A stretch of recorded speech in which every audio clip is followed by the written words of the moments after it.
Pengertian Sistem Informasi Manajemen.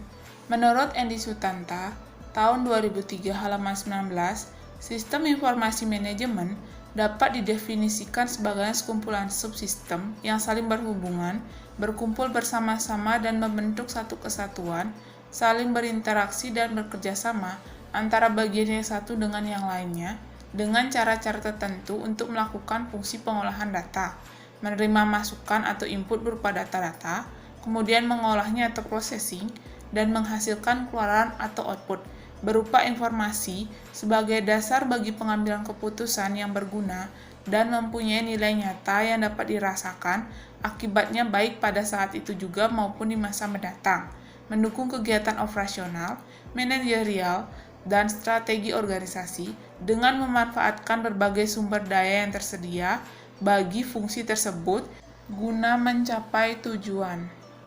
Proses manajemen didefinisikan sebagai aktivitas-aktivitas. Yang pertama, perencanaan. Formulasi terperinci untuk mencapai suatu tujuan akhir tertentu adalah aktivitas manajemen yang disebut perencanaan. Oleh karenanya, perencanaan mensyaratkan penetapan tujuan dan identifikasi metode untuk mencapai tujuan tersebut. Yang kedua, pengendalian. Perencanaan hanyalah setengah dari pertempuran. Setelah suatu rencana dibuat, rencana tersebut harus diimplementasikan dan manajer serta pekerja harus memonitor pelaksanaannya untuk memastikan rencana tersebut berjalan sebagaimana mestinya. Aktivitas manajerial untuk memonitor pelaksanaan rencana dan melakukan tindakan korektif sesuai kebutuhan.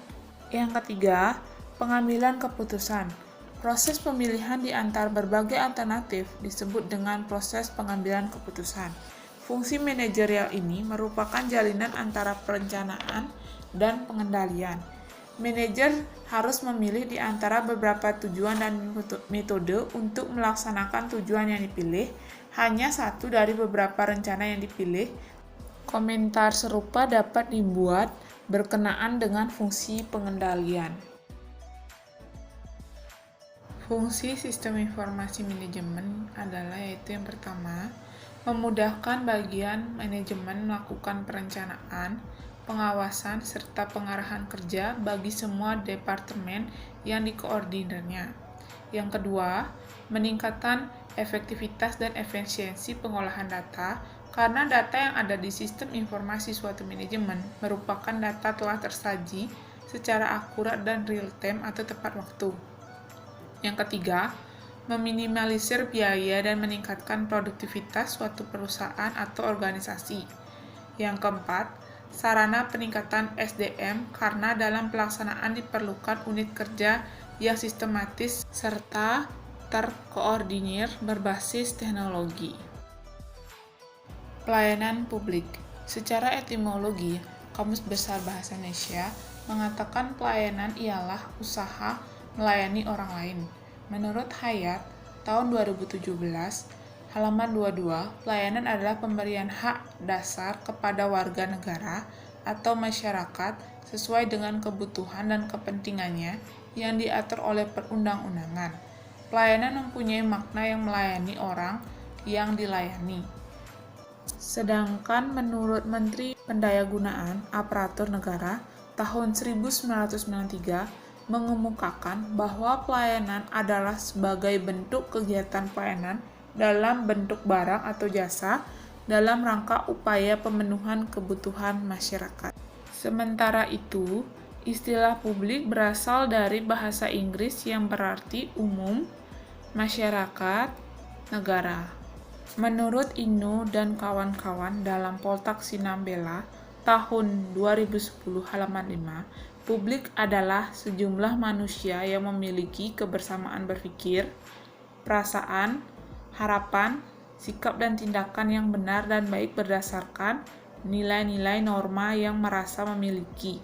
Dengan demikian, dalam Undang-Undang Nomor 25 Tahun 2009 tentang pelayanan publik disebutkan bahwa pelayanan publik adalah kegiatan atau rangkaian kegiatan dalam rangka pemenuhan kebutuhan pelayanan sesuai dengan peraturan perundang-undangan bagi setiap warga negara dan penduduk atas barang, jasa, dan atau pelayanan administratif yang disediakan oleh penyelenggaraan pelayanan publik.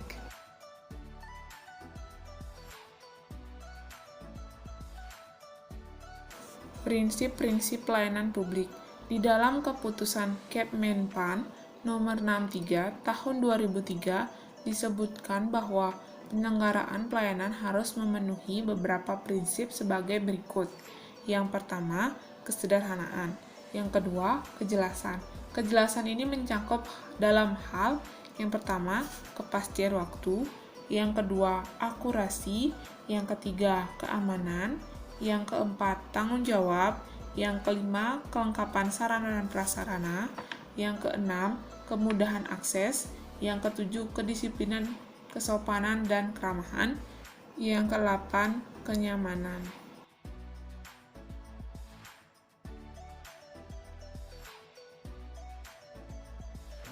Kualitas pelayanan publik. Menurut Hayat, tahun 2017 halaman 69, kualitas pelayanan publik merupakan inti dari sebuah kinerja pelayanan.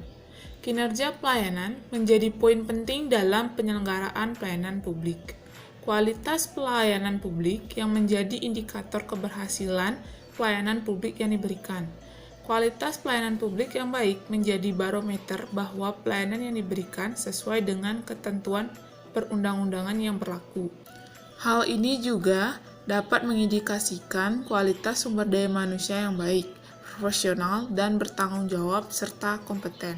Untuk dapat menilai kualitas pelayanan publik yang diberikan oleh aparatur pemerintah, perlu adanya tolak ukur kualitas pelayanan yang menunjukkan apakah kualitas pelayanan yang diberikan dapat dikaitkan baik atau buruk. Menurut Setham tahun 1990, ada 10 dimensi yang harus diperhatikan dalam melihat tolak ukur kualitas pelayanan publik, yaitu sebagai berikut. Yang pertama, tangible atau terjamah, yaitu berupa fasilitas fisik, peralatan, personil, dan komunikasi. Yang kedua adalah reliability atau handal, yaitu kemampuan unit pelayanan menciptakan pelayanan yang dijanjikan dengan cepat. Yang ketiga, responsiveness atau pertanggungjawaban, yaitu kemampuan membantu konsumen bertanggung jawab terhadap suatu mutu pelayanan yang diberikan. Yang keempat, kompeten, yaitu tuntutan dimiliki pengetahuan dan keterampilan yang baik oleh aparatur dalam pemberi pelayanan. Yang kelima, konsistensi atau sopan, yaitu sikap atau perilaku yang berupa ramah, bersahabat, tanggap, keinginan konsumen mau melakukan kontak dengan konsumen. Yang keenam, credibility atau jujur, yaitu sikap jujur dalam setiap upaya untuk menarik kepercayaan masyarakat. Yang ketujuh, security atau aman, yaitu jasa pelayanan yang diberikan harus dijamin bebas dari bahaya dan resiko. Yang kedelapan, akses atau kemudahan, yaitu untuk mengadakan kontak dan pendekatan. Yang kesembilan, komunikasi, yaitu kemauan pemberi pelayanan untuk mendengarkan suara, keinginan, dan inspirasi pelanggan sekaligus kesediaan untuk menyampaikan informasi baru kepada masyarakat. Yang ke-10, understanding the customer, mengerti akan pelanggan, yaitu melakukan usaha untuk mengetahui kebutuhan pelanggan. UPTD Pelayanan Pajak dan Retribusi Daerah Provinsi Bali di Kabupaten Buleleng, atau bisa dibilang kantor bersama Samsat Buleleng, yang berlokasi di Jalan Laksamana Barat, Bakti Srage, Kecamatan Buleleng, Kabupaten Buleleng. Kantor UPTD Pelayanan Pajak dan Retribusi Daerah Provinsi Bali di Kabupaten Buleleng merupakan sebuah lembaga pemerintah yang bergerak dalam melayani pembayaran pajak kendaraan.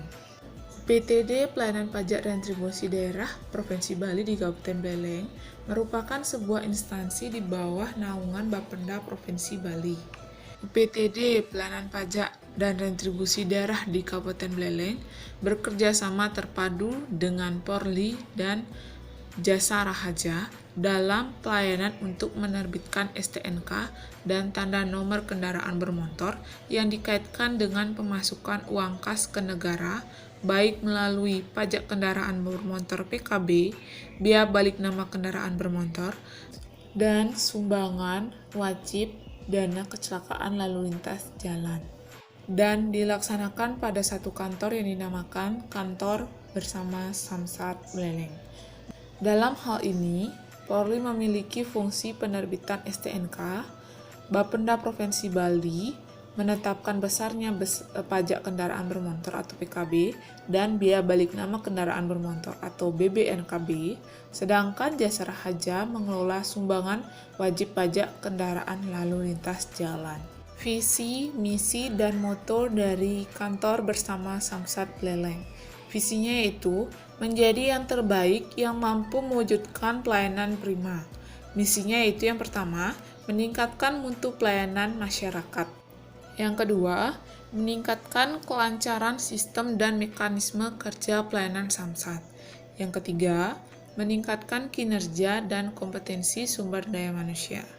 Motonya yaitu yang pertama, melayani dengan sepenuh hati dan simpatik. Yang kedua, kepuasan Anda adalah kebahagiaan kami.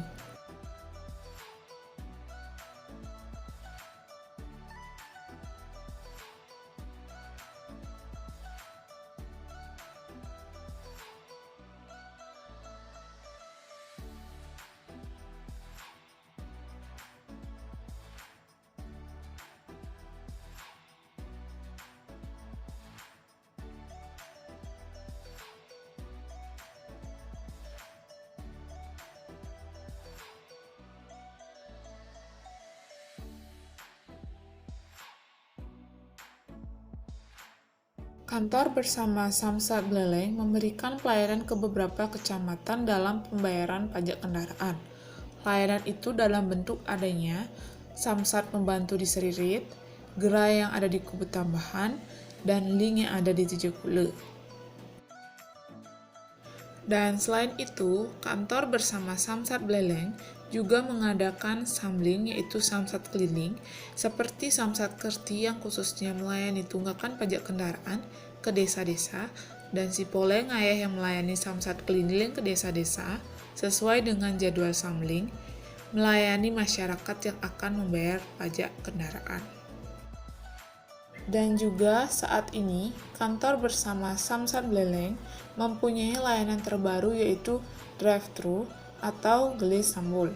Gele Sambul merupakan layanan untuk masyarakat atau wajib pajak yang melakukan pengesahan 1 tahun.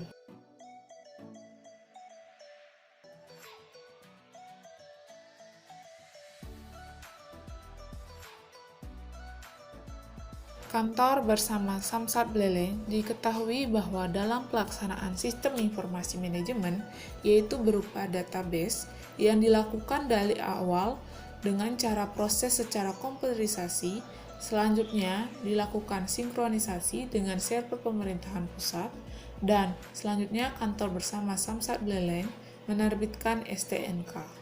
Adapun fungsi dari database yaitu mempermudah dalam memverifikasi data, mengubah data kendaraan bermotor wajib pajak.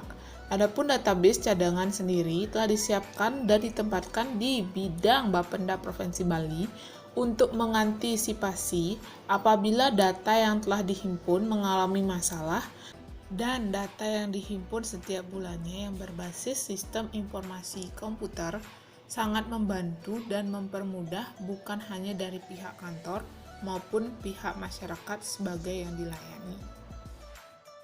Adapun mekanisme pelayanan Kantor Bersama Samsat Buleleng.